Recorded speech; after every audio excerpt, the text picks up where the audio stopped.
plenty of things can't be controlled in the National Football League, including right now the destination of Le'Veon Bell. Finally released yesterday by the New York Jets, Chris. That last-ditch effort to tell the world, hey, we're going to release this guy. In other words, please call us right now if you would like to work out a trade. That didn't work. Bell is gone. And now the question is, where does he land next? Before we get to that, though, and let me just point out. Right. The reason Le'Veon Bell isn't subject to waivers, because we hear all the time, guy was released, he has to go through waivers. If you have 4 or more years of service in the NFL and you're released at any time between the launch of the waiver period right after the Super Bowl and the trade deadline the Tuesday after Week 8, if you're released at any time in that window, you're automatically a free agent if you have 4 or more years of service. Right. After the trade deadline, you must pass through waivers. So not that anyone was going to claim Le'Veon Bell's contract via waivers, but it's something to keep in mind because we're getting closer to that point. After the Tuesday following Week 8, November 3rd, anyone who gets cut must pass through waivers. And the best example I have of that, Chris, this is actually from before you were even in the NFL. In 2002, Deion Sanders was on the Washington reserve retired list because he wanted nothing to do with Marty Schottenheimer, so he retired after 1 year with the team. He wanted to get on the Raiders bandwagon the year that they were heading to the Super Bowl eventually to take on the Buccaneers. And Daniel Snyder accommodated his request, released him from the reserve retired list. It was after the trade deadline. And Marty Schottenheimer, who was then the coach of the Chargers, said, no, it's not going to be that easy for you, Deion. I'm claiming you on waivers. And that ended the potential effort by Deion Sanders to get on the Oakland bandwagon in 2002. So waivers not an issue, but soon waivers will be an issue for anyone who is released. Well, and, I mean, the thing, don't you feel like this could be an explosive trade deadline this year where there could be a lot of movement? I don't know. I'm just throwing this out there. It just feels that way, especially with the pending salary cap and where it might be next year. You might have teams that are truly just trying to unload and prepare for next year who might think they're kind of out of it or whatever that is. I'm interested to see where it goes, too, just because we got some big-time teams who we see have certain position areas or whatever that are truly needed, and they're in the Super Bowl conversation. So do they make those type of plays to get that, we need that one more guy to put us over the top?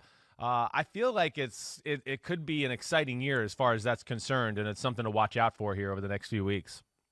Here's a wrinkle to consider, and I need to take a closer look at one of the many NFL COVID-19 protocols because the landing strip to work out a trade, the amount of time the guy has to spend in the new city before he can actually play, that could be a factor. I mean, think about it. You've got to go through the testing before you can even have the physical. What if the physical isn't successful?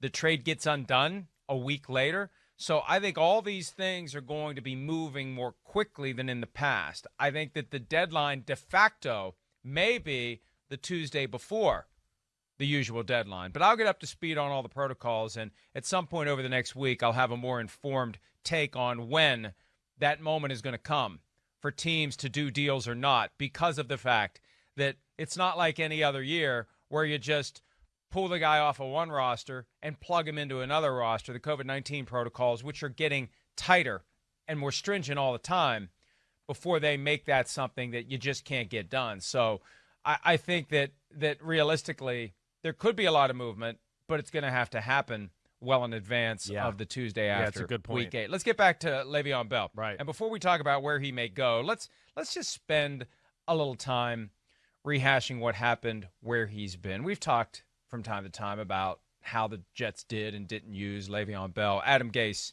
here's a question he faced yesterday and what he said in response to it as it became obvious Bell was heading out the door.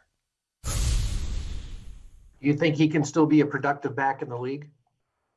I'm sure he'll get an opportunity somewhere else, and we'll see what happens. Do you agree with the perception that you misused him?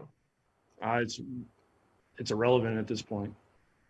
Yeah, but Adam, when a team makes a free agent investment that large and it ends before 2 seasons, I think the fans are interested and knowing why it didn't work out with a player of that stature. Yeah, it didn't work out. It didn't work out, and we're going to focus on this game right now. Now, look, if that was any other coach, if it was Bill Belichick, Kyle Shanahan, anybody who's been successful, we'd say, yeah, hey, makes sense. Why are we going to spend time worrying about why something that didn't work out? You got to move forward. We're on to Cincinnati. With Adam Gase, the problem is a question like that and a response like that gives his critics even more fodder. I saw it all over Twitter yesterday. Oh, this is ridiculous. What can you say? It's irrelevant. Well, it is irrelevant. It is irrelevant because you know what? The Jets have 4 games left until their bye, and I don't see a win among those 4 games. It's Miami, Buffalo, New England, and Kansas City, not necessarily in that order, before they go into their bye week. They're going to the bye 0-9. It's bye to Adam Gase. So I think that's one of the reasons why they didn't hold on to him, pending an injury elsewhere where they could have suddenly created a trade market. I think Adam Gase wanted to rip this Band-Aid off in one motion and move on without this headache, without this distraction, without this issue, in the hopes of winning a game. Yeah. Starting with the easiest of the next 4 games, the Miami Dolphins on Sunday. Yeah, well, I think you're right. I mean, we talked about it a little the other day. It was one of those things where I just think, abandoned ship, abort mission, whatever that may be, because I think it had reached to that point where Le'Veon Bell was going to force them into a position to where he was going to make it an issue. And they were going to have to talk about it on a daily basis. And he's going to send out, be on social media and hint at, I'd like to get the hell out of New York and get away from the Jets. I mean, that's what we saw. And I think right now the Jets, who are trying to build something, are trying to get a culture here where everybody's together and everything, is on the up and up. But unfortunately, that's just not the case. And I don't know if that's going to turn around right now or not. Certainly, I'm skeptical. Yeah, I mean, Le'Veon Bell, is it relevant right now to whether it worked? Yeah, no, not necessarily. But I think in the big picture of Adam Gase, this is something that he's going to always have to answer for, unfortunately. And it's not his fault. That's the other thing we always have talked about. This was the prior regime spending way too much money on a guy that nobody else was going to pay that type of money. I mean, you and I both know from other teams that nobody offered him anything close to what he got other than the New York Jets. Offers, we were told, right, were 8-9 million types a year. They got played that way. So now he gets forced to get a guy where he's the fantasy lover, right? Pittsburgh Steelers, Le'Veon Bell, stats. Well, the team stinks around him. He can't just make it all about Le'Veon Bell on the offensive side of the ball. Le'Veon Bell's had his own issues, too, of staying healthy and being right that way, too. And it's more than just about not being able to use him. It's about a team that has not been able to set up the right way to use anybody to this point. They're so bad and so dysfunctional on their roster. So, yes, it stinks. I wish they would have used him better. I wish Le'Veon Bell would be better, too. But I don't know where this goes here. I'm excited to see who gets interested in the Le'Veon Bell market here over the next 24 hours. Let's be clear about what happened with the Jets and Le'Veon Bell. And we've talked about this before. Right. Mike McCagnon, the former GM of the team, who was still there when Adam Gase was hired. So there was this awkward 3-month overlap or so with Gase and McCagnon working together. McCagnon was building the team from the outside in. Joe Douglas is trying to build the team from the inside out. Because Le'Veon Bell isn't going to do anything for you if you can't block for him. Le'Veon Bell isn't going to do anything for you if you don't have a quarterback that you feel good about in the passing game, which means you need to have receivers and tight ends that can get it done. Le'Veon Bell isn't the guy you start your offense with. He's the guy you finish your offense with. He's not Barry Sanders. No one is. Right. Who can get his 100 yards even if he's got nothing around him, which for most of his career in Detroit, Barry Sanders didn't have much around him, but he still was able to gain yards and make things happen. That's not Le'Veon Bell, especially after taking a year off. So you throw on top of that the dynamic that they got grifted. They got lied to. They got sold a bill of goods that the Ravens were in this thing for the same amount or close to the same amount that the Jets ultimately paid, $13.5 million a year over the first 2 years, fully guaranteed, $27 million. No one else was even in the 8-figure stratosphere. No, they were not. The 49ers were lurking, around 8 in the event that the price fell. Right. And if the Jets said no thank you, he may have been a 49er, Chris. right? If he would have been willing to play for 8 instead of gotten stubborn and said, I'm going to wait and see if the market increases. That's just the reality of the running back market. Yeah. But the Jets got duped. They did a bad deal. And the problem is, and I think this first went sideways when it came out that Gase didn't want Bell at that number, because it was twisted as Gase didn't want Bell at all. No, he didn't want Bell at that number because he knew, number one, it was more than anyone was going to pay. And number two, they don't have the rest of the offense to justify this luxury. It's like having a Ferrari and nowhere to drive it. Right. That's what it was. Yeah. Right? Yeah. And that's why it ended up falling apart in retrospect. No, I think I think you hit, the nail on the head there, really. I think you explained it just right. And you're right about the contract situation, everything like that. I mean, listen, Adam Gase, he's got friends all over football. I'm sure he had a pretty good idea of what Le'Veon Bell was being offered at and things like that. And, from both our knowledge, I know mine especially, what happened with Le'Veon Bell is a bunch of teams kind of got involved out of nowhere late in the process because they started to hear, wait, you can sign him for $8 million a year? We can get him for 8.5 a year? And a bunch of teams got involved, and all of a sudden the Jets came in and said, here's 13. Nobody else is offering it, but here you go. We'll give you $5 extra million compared to everybody else. So, yes, that was an issue. And then, Mike, I think you're right about the football aspect of it. The beauty of Le'Veon Bell and what he does and what he did in Pittsburgh was, they had an offensive line. Of course, he's a really good runner. Right, so now they're moving people. He's running. It's 4 and 5 yards and 6 and 8, and he's making all these great runs. Teams start to go, we got to worry about the run, right? Then all of a sudden, Big Ben's in the shotgun. There's nobody in the backfield. Now Le'Veon Bell's over at the slot receiver because the other team's got 3 linebackers in the game because they've just got their face smashed in by Le'Veon Bell in the run game. And now it's a mismatch because, oh, crap, we got some 255-pound linebacker covering Le'Veon Bell in space, and we're going to lose. So if you don't have some of those things that you're talking about right, the pieces of the formula the right way, the formula is not going to work. And that's ultimately what led to the demise there. You look at the stats last year, they're not good. They're not horrible. I mean, 750 yards, rushing, 460 receiving. Yeah, it's horrible for Le'Veon Bell. They tried to use him is what I'm saying that you get to see from those stats. It's just there's no success. There's nothing to bite onto as a defense or really worry about or anything like that. And that just caused the snowball effect of everything being an issue there.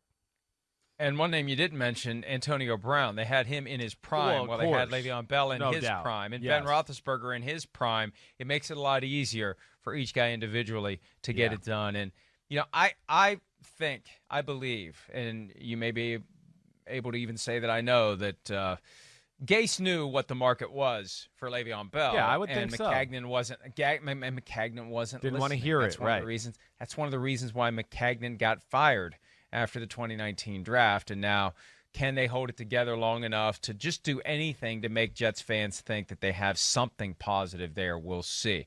Let's move forward, because now here we are. Both Antonio Brown and Le'Veon Bell are available to anyone who would like to sign them. Of course, Bell's got an impediment for the next few weeks, but we're not far away from the point where his suspension is served, and who knows where he goes. Maybe they join up again somewhere.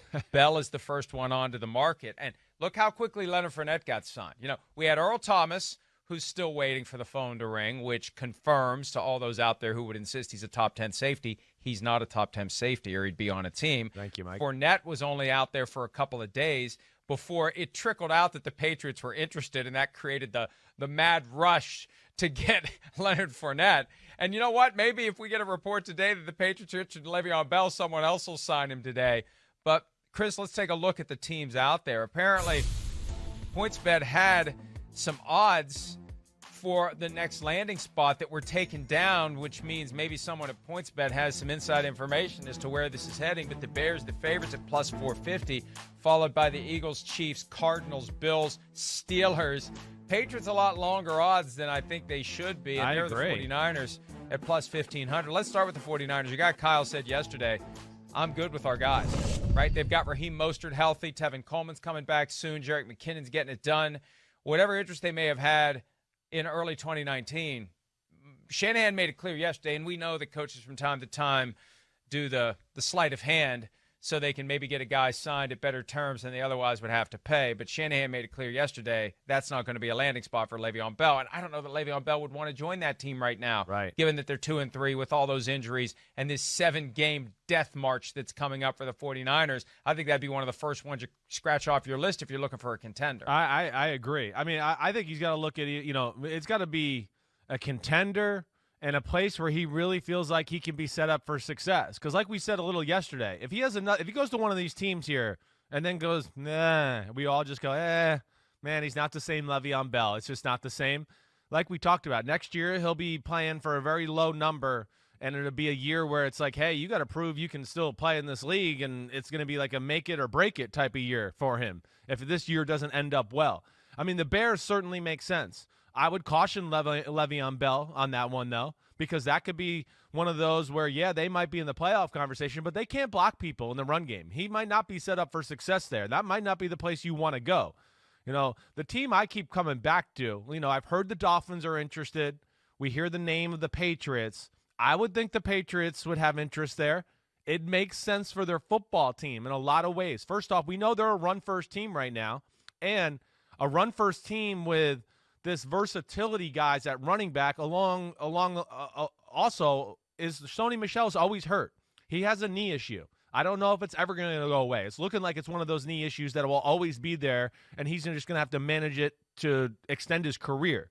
Now, they got guys like Rex Burkhead and, Damian Harris from Alabama, and, of course, Le'Veon Bell. To me, he fits with what they want to do in the offense. Oh, we're in the shotgun. It's power run game. Oh, we got fake to Burkhead. Here you go, Le'Veon Bell. You go this way. Oh, now the next play, instead of Burkhead and Le'Veon Bell being next to me, they're at slot receiver because they're both phenomenal at that. It fits within their attack, let alone they need running back. So I could really see New England at least being interested in this one. I think for the most part, teams that have a pretty good running back room we'll probably just go, we're not sure about it. We don't want to deal with it. We'll let somebody else figure that out. And the Patriots clearly could use the production of Le'Veon Bell. Their leading rusher, Sony Michel, has 173 yards through 4 games. Their number 2 rusher is Cam Newton with 149, Burkhead 128, Damian Harris with 100. So they could definitely use him. That's amazing. To the extent that, that they'd be concerned about Le'Veon Bell's reputation. Or I don't know what it's because here, look, you go to New England, you've got the Patriot way, you've got Bill Belichick, and you've got Cam Newton. I think the presence of Cam Newton would also help influence Le'Veon Bell to do what he's supposed to do. And the way the Patriots do things, it's a low risk. It's a one strike. If it works, it works. If it doesn't, we're just going to move on. Now, look, he gets to keep everything that he's due to make from the Jets. Even though his guaranteed money has offset language, he can exercise his right under the CBA to treat the balance of his salary as termination pay. So Bell gets the full $6 million unreduced by anything he earns elsewhere. So he can take as little as he wants or as much as he wants with another team. And it's all bonus money at this point. This is about setting himself up for next year. This is about resetting the market for him and creating the kind of attractiveness that would get somebody to pay him $8 million. If he gets $8 million a year this time around, he's doing pretty well because that's where the market was for Melvin Gordon last year. We'll talk about him in a second. But, yeah, this is more about finding a place where you're playing into January, pursuing a championship, and setting yourself up for making a market that will pay you in a year where the salary cap's going to be as low as $175 million. No doubt about it. I think that it's got to be in his mind here because for the betterment of his career at least, yes. And, you talk about the Patriots. It's amazing when you say all those, who leads the team in rushing, Cam Newton second. They're the second leading running team in all of football. So that just tells you it is running back by committee and a bunch of versatile pieces who could do everything. I think he would fit there, And the other thing I think that's interesting, you look at some of the other teams that were on that list. Kansas City, I mean, they got to be thinking about Le'Veon Bell. I just would be shocked. I don't know why they wouldn't. He's Clyde Edwards-Helaire, just like in a different body. Is just the bigger version here. Oh, he can catch the ball out of the backfield and run the ball and make people miss. He just got the size element to it. Also Buffalo Bills. That's another one I look at just to go, man, he'd fit your offense. put him out at receiver. Oh, wait, we got 4 receivers in the game. Go bomb deep, everybody. Oh, wait, we got Le'Veon Bell back here. It's a draw play. Oh, watch him. Boom, boom, boom. And he would fit with what they do. That's why I think it's very intriguing, this Le'Veon Bell conversation, because I think a lot of the major players here, as far as playoffs are concerned, have a little bit of a need for the position. And you wonder whether and to what extent he'd be attracted to go with a team that competes head-to-head with the New York Jets, to the extent that he'd like to stick it to the Jets a little bit. The Bills and the Patriots would give him that option. Yeah. You mentioned the Chiefs and Clyde Edwards-Helaire. He had such a great game right out of the gates. 25 carries, 138 yards, 5.52 yards per attempt. He hasn't been the same guy since then. No. He had 38 yards on 10 carries in the overtime win over the Chargers, 3.8 yards per carry. 20 carries for 64 yards, 3.2 against the Ravens. He's averaged 4 yards a carry exactly each of the last 2 games, 16 for 64 and 10 for 40. This isn't the guy that we thought he was going to be right out of the gates. No, it's not. no. And they were interested in Le'Veon Bell last year when Bell was being dangled in trade. They were interested in Adrian Peterson when he was cut by Washington not long before the start of the season, but they wanted to wait until after the first game of the season. Peterson wanted to be on a roster week 1, and he joined the Lions instead. The opening's there. The window's there. Damian Williams opted out, and they never really properly replaced Damian Williams. I think that there is something to be said for Le'Veon Bell joining the Chiefs.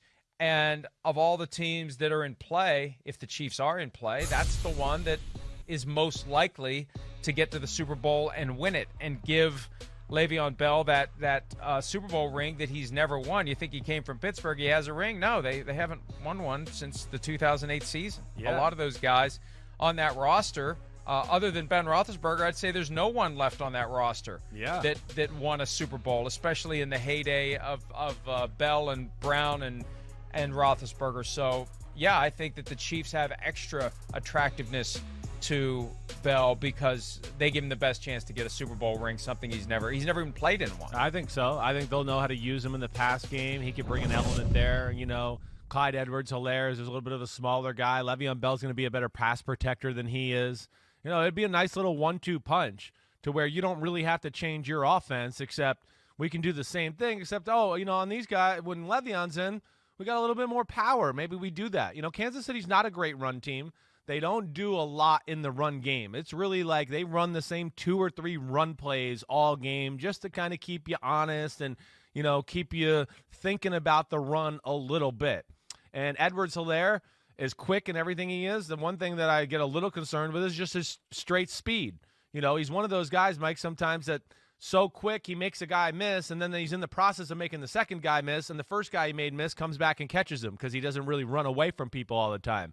That'd be one flaw I see in his game. But, yeah, Le'Veon Bell would certainly fit that system and how he would work.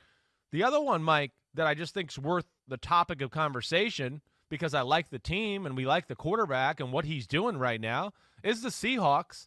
You know, I always look at them and go, when Chris Carson's not in the game, they're not the same football team. I always look at it like that. He changes the way you view them. And it changes them as a team altogether, I feel like, when he is out of the game. Everybody just plays pass because everyone's like, these running backs, who really cares about them? That'd be another one where I'd be, man, you let Russ cook. You got a guy like Le'Veon Bell. I think he could fit up there, too, to a degree. And I would think they could handle his personality just like in New England and all those type of things as well to maybe where he'd be excited about that. Carson's got a high of 80 yards this year. Yeah. Rushing. So he's not having a huge year. And the question is, would they commit to, they have completely transformed their offense from run to let Russ cook. And, hey, you make Le'Veon Bell a target in the passing game. He's going to get his yards from scrimmage one way or the other. He's going to get him as a runner. He's going to get him as a receiver. And that would, to the extent that everyone now regards DK Metcalf as the new Calvin Johnson and Jerry Rice combined into one body, you're going to have some openings underneath if you send DK Metcalf down the field, and there's Le'Veon Bell, and it becomes pick your poison when you're facing the Seattle Seahawks. Exactly. So we'll see how serious they are about going all in if they get in this chase for Le'Veon Bell as well. But he's going to have some options, and I think it makes sense to try to put himself in a position like I said, play in January when most of the other teams are home watching you. Play well, try to win a Super Bowl, and carry that momentum into the offseason where you can get one more bite at the contractual apple before the sun sets on your useful life as a running back in the NFL. Hi, I'm Mike Tirico, and thanks for watching. Make sure to hit subscribe for the latest news and highlights from NBC Sports.